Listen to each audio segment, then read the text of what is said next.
할렐루야. 하나님의 말씀은 열왕기상 17장, 오늘은 17절에서 24절까지 말씀 보도록 하겠습니다. 열왕기상 17장 17절에서 24절까지의 말씀입니다. 제가 한 절, 여러분 한 절, 마지막 절 24절은 같이 읽도록 하겠습니다. 열왕기상 17장 17절에서 24절까지 말씀입니다. 이 일 후에 그 집 주인 되는 여인의 아들이 병들어 증세가 심히 위중하다가 숨이 끊어진지라. 여인이 엘리야에게 이르되 하나님의 사람,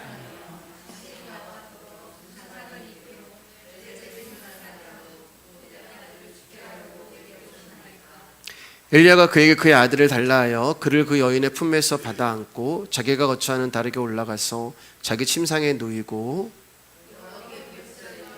내 하나님 여호와여, 주께서 또 내가 우고하는지 과부에게 재앙을 내리사 그 아들이 죽게 하셨나이까 하고 그 아이 위에 몸을 3번 펴서 엎드리고 여호와께 부르짖어 이르되 내 하나님 여호와여, 원하건대 이 아이의 혼으로 그의 몸에 돌아오게 하옵소서 하니, 여호와께서 엘리야의 소리를 들으심으로 그 아이의 혼이 몸으로 돌아오고 살아난지라. 엘리야가 그 아이를 안고 다락방에서 내려가서 그의 어머니에게 주며 이르되 보라, 내 아들이 살았느니라. 여인이 엘리야에게 이르되 내가 이제야 당신은 하나님의 사람이시오 당신이 입에 있는 여호와의 말씀이 진실한 줄 아노라 하니라. 아멘. 우리 말씀의 제목 좀 길지만 한번 크게 읽어보겠습니다. 시작. 살게 하시는 하나님만 바라보지 말고 죽게 하시는 하나님도 바라보자. 옆사람과 인사하겠습니다. 귀하십니다. 귀하십니다. 네. 지난 시간에 우리는 하나님이 엘리야를 통해서 가루 한 움큼과 기름 조금밖에 남지 않았던 과부의 집에 가루가 닿지 않고 기름이 없어지지 않은 복을 주시는 그 기적에 대해서 말씀을 살펴봤습니다. 오늘날 우리들은 일용할 양식이 끊어지지 않는 것을 하나님의 기적의 축복으로 받아들이지 않을 정도로 욕심이 커져 있지만, 과부의 절박한 상황으로 내려가게 되면 일용할 양식이 끊어지지 않게 하신 하나님의 은혜는 엄청난 기적이며 무한한 축복이었습니다. 과부는 비록 조금 남은 가루와 기름이지만 매일같이 떡을 만들어 먹어도 닿지 않고 마르지 않는 것을 보면서 진심으로 기쁘고 감사하며 행복했을 거예요. 그런데 그 행복이 그리 길지 않아서 깨지는 사건이 오늘 발생을 하게 됩니다. 17절을 제가 읽어드릴게요. 이 일 후에 그 집 주인 되는 여인의 아들의 병들어 증세가 심히 위중하다가 숨이 끊어진지라. 그 기적도, 그 기적이 주는 기쁨도, 그 기적이 주는 행복도 잠시였습니다. 엘리야가 머무는 과부의 집에 그 하나밖에 없는 아들이 병들어서 죽게 된 거예요. 18절에 여인이 엘리야에게 이르되 하나님의 사람이여, 당신이 나와 더불어 무슨 상관이 있기로 내 죄를 생각나게 하고 또 내 아들을 죽게 하려고 내게 오셨나이까. 여러분, 여기 이제 18절을 보면은 과부가 엘리야를 원망하고 있음을 볼 수 있는데, 내 아들이 죽게 된 이유는 당신이 나에게 왔기 때문에 내 아들이 죽게 되었다라고 과부가 엘리야를 원망하고 있습니다. 가루와 기름이 없어지지 않는 복을 누릴 때는 이 모든 것이 선지자 엘리야가 우리와 함께 하기 때문이라며 좋아하고 감사했어요. 그런데 아들이 죽게 되자 태도가 돌변하여서 엘리야가 자신의 집에 온 것 자체를 불행으로 여기면서 하나님을 원망하고 있는 것입니다. 여러분, 이 과부의 모습에서 저와 여러분의 모습이 보이지 않으시나요? 아니, 이것은 우리의 모습뿐만이 아니라 모든 인간이 하나님에 대하여서 어떤 태도를 보이고 살아가는가를 고스란히 보여주고 있는 모습이 되는 것입니다. 하나님의 축복으로 인하여 우리는 기쁨이 있고 행복이 있을 때, 그 과부의 집에 하나님의 축복으로 인하여 기쁨이 있었고 행복이 있었던 그 과부의 집에 아들이 죽음으로써 순식간에 불행이 찾아온 거예요. 우리는 이런 일들이 우리의 삶에 일어날 때마다 하나님을 향한 혼란을 갖게 됩니다. 왜냐하면 우리가 생각하는 하나님은 자기 백성에게 복을 주시고 자기 백성을 행복으로 이끌어 가시고 자기 백성을 잘 되게 해주셔야 하는 분인데 복도 주시고 기쁨도 주시고 행복도 주시는데 왜 거기서 머물게 하지 않으시고 그것도 또다시 그것도 갑자기 불행과 슬픔이 있게 하시냐는 거예요. 그렇잖아요, 여러분. 과부가 얼마나 좋았겠어요. 매일 없어지지 않는 가루와 기름을 보면서 많지는 않지만 풍족하진 않지만 그래도 매일 없어지지 아니하는 가루와 기름을 보면서 하나님을 찬송하고 하나님이 우리 가정 가운데 이런 은혜를 베풀어 주셨다라고 감사하며 살아가는데 갑자기 아들이 딱 죽어버렸을 때 여러분 그 슬픔과 그 막막함과 그 생각지도 않았고 그래서 이런 불행이 나에게 올 거라고 준비하지도 않은 상태에서 맞이하는 그 고난과 아픔과 슬픔이 이 여인에게 얼마나 고통이겠냐는 거예요. 왜 하나님은 그렇게 하시냐는 거예요. 왜 우리 인생 가운데 하나님은 이런 일들이 일어나게 하시냐는 것입니다. 우리는 이런 경우를 연단이라고 이야기를 합니다. 그리고 하나님이 자기 백성을 연단하기 위해서는 불행도 주시고 슬픔도 주시고 고난도 주신다고 합니다. 그래서 그 연단을 잘 이기고 그 연단을 잘 인내하면서 심적 고통을 참아내면은 하나님께서 그 연단을 통하여 복을 주시고 우리의 신앙이 성숙해 간다고 우리는 그렇게 믿어요. 또 그렇게 들어왔어요. 그래서 그렇게 노력하기도 합니다. 근데 여러분 솔직하게 그게 되던가요? 억지로 하는 거잖아요.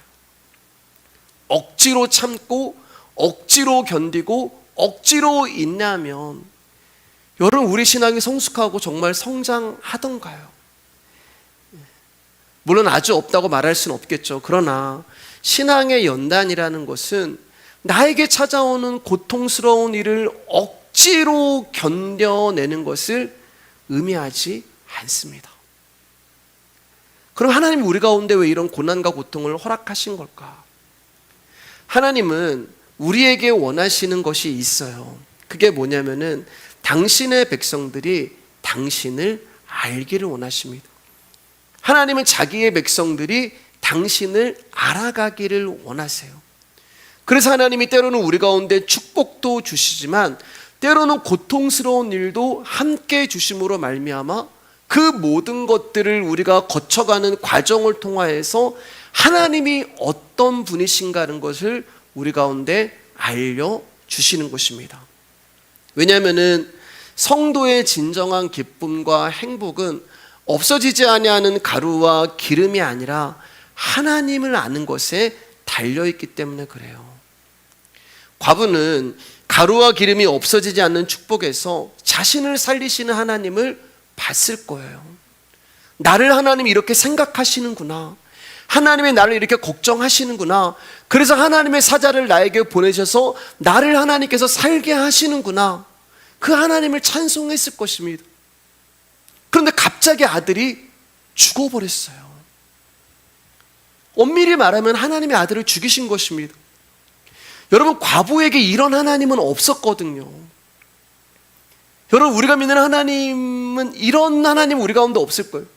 왜냐하면 우리가 생각하는 하나님은 잘되게 해주시고 행복을 주시고 기쁨을 주시고 좋으신 하나님만 있는 것이지 나에게 불행을 주시고 아픔을 주시고 고난을 주시는 하나님은 과부에게 없었고 우리에게도 없는 것입니다. 자, 과부가 자기 가운데 이런 불행한 일이 일어나게 되자 어떻게 고백하냐면은 이 모든 것들은 나의 죄 때문이다라고 생각을 해요. 우리도 여러분 어떤 안 좋은 일이 일어나고 불행한 일이 찾아오면은 사람은 항상 자신을 돌아보거든요. 내가 뭘 잘못했지? 혹시 내가 무슨 죄를 졌지? 내가 뭐를 어떻게 했기 때문에 이런 일이 생긴 거 아니야? 라고 그 원인을 자신에게서 찾는단 말입니다.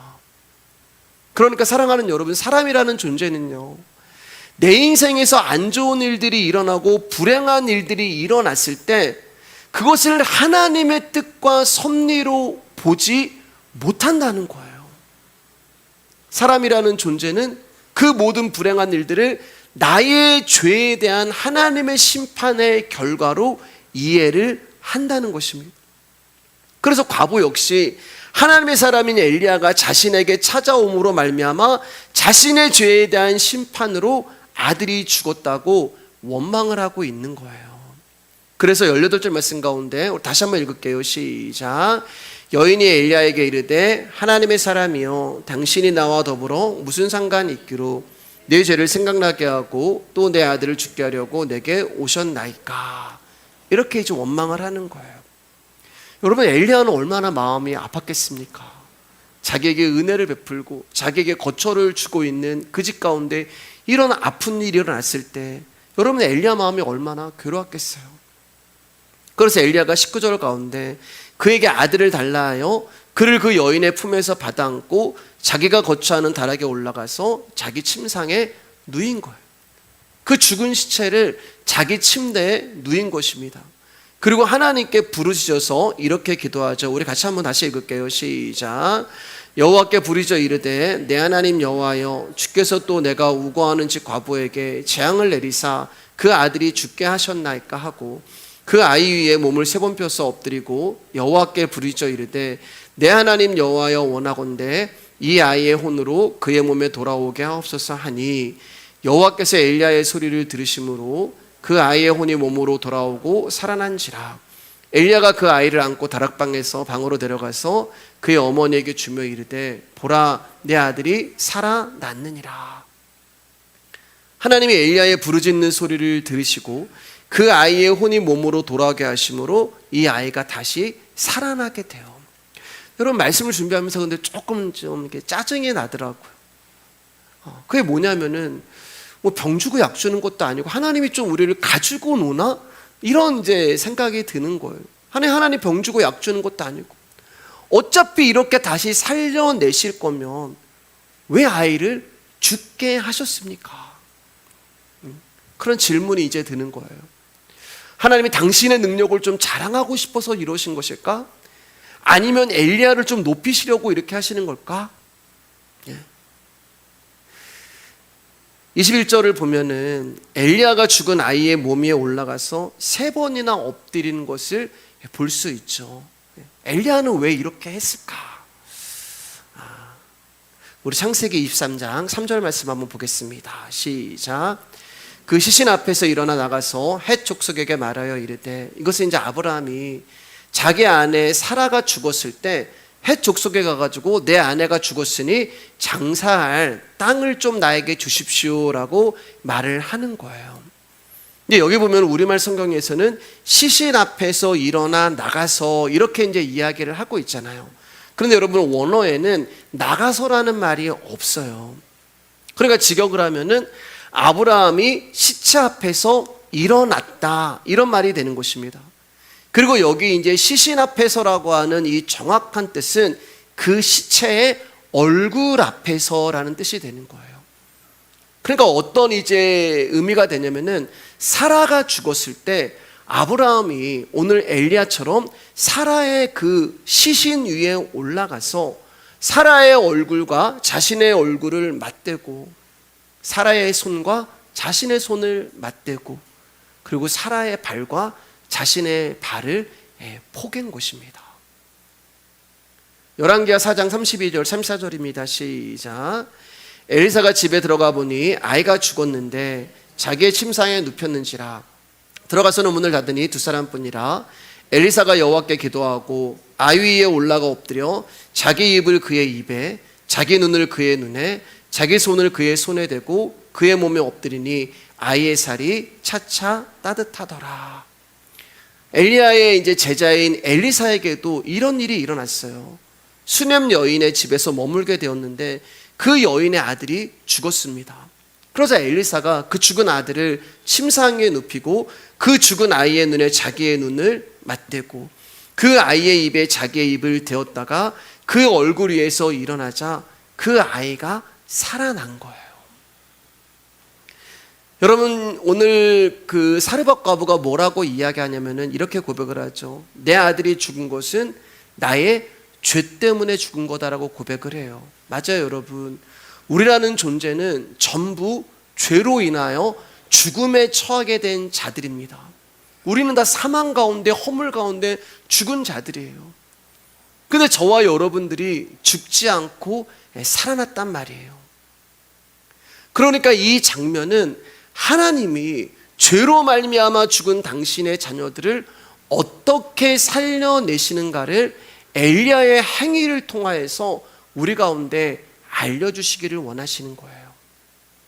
지난 시간에 우리가 말씀을 나눴지만 엘리야에게 물과 음식을 까마귀가 물어다 줍니다. 까마귀는 성경에 부정한 새예요.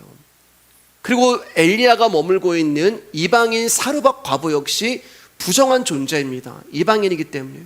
그리고 죽을 아들은 더 부정한 존재예요. 시체이기 때문에요. 근데 말씀을 가만히 보면 엘리야는 모든 부정한 것을 다 접촉하게 하시죠. 왜 그렇게 하시냐? 엘리야가 시체를 만지고 엘리야가 이방인과 접촉하고 엘리야가 까마귀와 접촉함으로 말미암아 엘리야는 부정한 존재가 된 거예요. 다시 말해서 엘리야가 부정하게 된 것은 그 부정한 대상의 부정, 즉 죄를 가져갔기 때문에 엘리야가 부정한 존재가 된 것입니다. 그 부정한 우리의 죄를 예수 그리스도가 가져가심으로 말미암아 우리가 죽지 않고 다시 살아난 존재가 되었다는 말이에요. 갈라디아서 2장 20절입니다. 시작. 내가 그리스도와 함께 십자가에 못 박혔나니 그런즉 이제는 내가 사는 것이 아니요 오직 내 안에 그리스도께서 사시는 것이라. 이제 내가 육체 가운데 사는 것은 나를 사랑하사 나를 위하여 자기 자신을 버리신 하나님의 아들을 믿는 믿음 안에서 사는 것이라. 여기 말하는 내가는 바로 저와 여러분들을 말하는 것입니다. 성경이 뭐라고 이야기하냐면은 저와 여러분들은 예수님과 함께 십자가에 못 박힌 자들이다. 이렇게 성경이 우리 가운데 말씀하고 계세요. 근데 여러분 십자가 못 박힌 적 없으시잖아요. 여러분 십자가에 우리가 못 박힌 적이 없단 말입니다. 우리는 예수 그리스도의 십자가를 본 적도 없어요. 어떻게 생겼는지도 몰라요. 근데 성경은 뭐라고 이야기하냐면은 너는 예수님과 함께 십자가에 못 박혔어. 그렇게 우리를 인정해 주시는 거예요. 여러분 사실 십자가는 예수 그리스도가 지는 것이 아니라 저와 여러분들이 져야 하는 형벌이죠. 왜냐하면 저와 여러분들이 죄인이기 때문에 그렇습니다. 그런데 예수 그리스도가 우리에게 찾아오셔서 우리의 죄로 인하여서 십자가에 대신 달리신 거예요. 그래서 여기에 함께라는 단어가 쓰여 있는 거예요. 야, 내가 십자가에 못 박힐 때 너도 같이 못 박혔다. 다시 말해서 네가 십자가에 못 박혀 죽어야 되는데 내가 너와 함께 십자가에 못 박혀 죽었다. 그게 무슨 그림이에요, 여러분? 예수 그리스도가 십자가 나와 함께 못 박히실 때 어떻게 못 박히는 거예요? 함께는 여러분 어떻게, 예수님이 나와 찾아오셔서 나에게 포개어 주시는 거예요. 내가 십자가에서 죽었는데 그 예수 그리스도가 나의 죄를 대신하셔서 내 위에 포개어 주시는 거예요. 내 얼굴에 그분의 얼굴이 맞대고, 내 손에 그분의 손이 맞대고, 내 발에 그분의 발이 맞대었기 때문에 저와 여러분들이 주와 함께 죽고 주와 함께 부활한 것입니다. 이 그림이 오늘 본문의 엘리야의 아들의 죽음 위에 포개짐으로 나타나고 있는 거예요. 여러분, 내가 그리스도와 함께 산다는 것은 그분이 내 안에서 호흡이 되신다는 것입니다. 호흡은 자연스러운 거예요. 내가 후후 뭐 이렇게 해야지. 내가 세 걸음은 내뱉고 네 걸음은 들이마시고, 그거는 호흡이 아니에요, 여러분. 호흡은 자연스러운 것입니다. 그분이 내 안에서 내뱉어 주시면 같이 내뱉고, 들이마시면 같이 들이마시고, 그게 그분이 내 안에서 호흡으로 함께 살아가시는 거예요. 그러다가 좀 쉬기도 하시고, 그러다가 들에 핀 꽃도 구경도 하시고, 그러다가 불어오는 바람도 맞으시고, 하늘도 보시고, 비도 맞고, 눈도 맞고 바람도 맞고. 그러니까 그분과 함께 한다는 것은 무언가를 결단하고 작정하고 수고하는 것이 아니라 그분이 내 위해 포개어 죽어주셨다는 것은 그분과 함께 살아가는 거예요. 그러니까 여러분, 오늘 하루 우리가 사셨잖아요. 여러분, 예수님과 함께 오늘 하루 사신 것입니다. 내가 뭐 특별한 거 안 했는데요. 목사님, 저 오늘 성경 한 장 못 읽었고요. 목사님, 저 오늘 기도 한 번 못 했고요. 저 예수님 이름도 부르지 않으셨는데요. 그런 게 아니란 말이에요, 여러분. 그냥 그분의 내 안에 함께 하심으로 그냥 내가 살아가는 거예요. 그러면서 점점 나라는 존재의 일이 중단이 되고 하나님이 하시는 일을 보게 되는 것입니다. 꽃을 보면서 여러분 어떤 생각해요? 신기하잖아요, 여러분. 꽃을 보면 어떻게 이렇게 만들었지? 예수 그리스도를 모르는 사람들은 나이 들어서 그래 이렇게 얘기할 수 있지만 그렇지 않아요, 여러분. 하늘을 보고 바람을 맞고 내 인생 가운데 되어지는 그런 일들을 보면서 하나님이 하셨구나, 하나님이 하시는구나. 그러면서 나의 일은 점점 중단이 되는 거예요.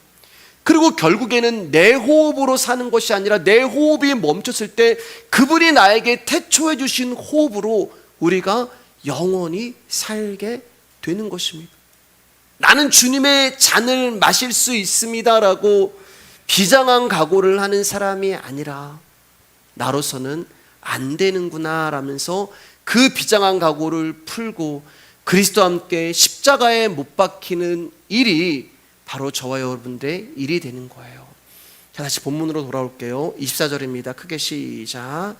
여인이 엘리야에게 이르되 내가 이제야 당신은 하나님의 사람이시오 당신의 입에 있는 여호와의 말씀이 진실한 줄 아노라 하니라. 여기 보시면 이제 아들이 살아나자 이 과부가 엘리야를 향해서 당신은 정말 하나님의 사람입니다 라는 고백을 해요. 이 말은 가루와 기름이 없어지지 않는 놀라운 경험을 했지만, 놀라운 기적을 경험했지만 이 여인은 엘리야가 진짜 하나님의 사람이라는 것을 이 사건 전까지는 믿지 않았다는 말이 되는 것입니다. 아들이 살아나자 비로소 당신이 진짜 하나님의 사람이군요 라는 고백을 하는 거예요. 분명 열왕기상 17장 14절에서 이스라엘 하나님 여호와의 말씀이 나 여호와가 비를 지면에 내리는 날까지 그 통의 가루가 떨어지지 아니하고 그 병의 기름이 없어지지 아니하리라 하셨느니라 하는 것을 여인이 들었고, 그리고 그 말씀 그대로 가루와 기름이 없어지지 않는 기적을 맛보고 살아갔음에도 불구하고 이 여인은 엘리야의 입에 있는 여호와의 말씀이 살아계신 하나님의 말씀인 줄을 알지 못했다는 말이 되는 것입니다. 자, 그러면 여인은 가루와 기적이 없어지지 않는 기적으로 살아갈 때는 엘리야를 하나님의 사람으로 보지 않았다가 아들이 죽고 살아나는 기적을 경험하자 왜 그제서야 당신은 하나님의 사람입니다 라고 인정하는 것일까요? 여러분 잘 들어주세요. 그것은 조금 전까지 내가 어떤 상황과 형편에 있었는가를 잊어버렸기 때문에 그래요. 여러분, 여인이 엘리야가 찾아오기 전까지는 절박한 상황에 있었잖아요. 어떤 상황이었어요? 내가 떡 하나 해가지고 아들과 나눠 먹고 이제 나는 죽을 거야 라는 그런 절박한 상황에 놓여 있었단 말입니다. 그 여인의 그 삶이었어요. 그게 조금 전까지요. 조금 전까지 여인의 삶이 그렇게 절박한 삶이었단 말입니다. 죽을 운명에 처해 있는 것이 여인의 삶이었어요. 그런데 그 상황과 그 환경과 내가 어떤 삶이었다는 것을 잊어버린 거예요. 조금 전까지 절박한 상황이었는데 그 삶이 어떤 삶이었다는 것을 잊어버린 거예요. 왜 잊어버렸을까요, 여러분? 기름과 가루가 떨어지지 않고 계속 공급이 되었기 때문에 그래요. 마지막 남은 가루와 마지막 남은 기름으로 떡을 만들어 먹고 죽고자 했던 때를 잊어버렸어요. 즉 하나님의 은혜가 아니면 죽을 수밖에 없었던 자신을 과부가 어느덧 잊어버린 것입니다. 사랑하는 여러분, 과부와 아들은요, 하나님의 은혜가 아니었으면 원래 죽어야 했던 운명이었어요.